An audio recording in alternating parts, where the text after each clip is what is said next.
Alors c'est une question qui est à la fois complexe et à laquelle je ne suis pas forcément le mieux placé pour répondre parce que quand l'essentiel des patients arrivent dans un centre expert, c'est qu'on a pensé déjà à l'amylose et que donc déjà un collègue a eu cette présence d'esprit et et a pensé à cette maladie.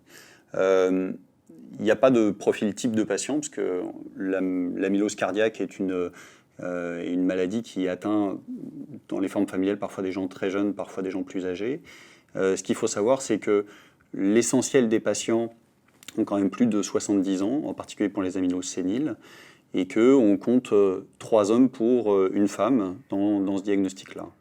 Et donc, c'est important d'y penser parce qu'on voit qu'il y a beaucoup de patients qui arrivent tard par rapport au début des symptômes et on estime que le retard diagnostique moyen, dans notre centre en tout cas, s'échelonne entre 2 et 3 ans.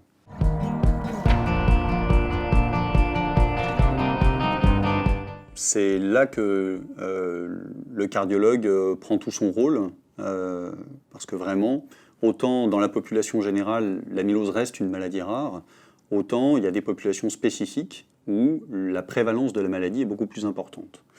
Quand on parle de maladies rares dans la population générale, on évalue que sur les grandes cohortes de scintigraphie au DPD systématique, il y a 1% des octogénaires qui ont une amylose cardiaque quand on fait une scintigraphie DPD pour autre chose, une autre raison. Donc c'est vrai que de ce point de vue-là, la recherche systématique d'une amylose cardiaque n'est pas forcément très rentable.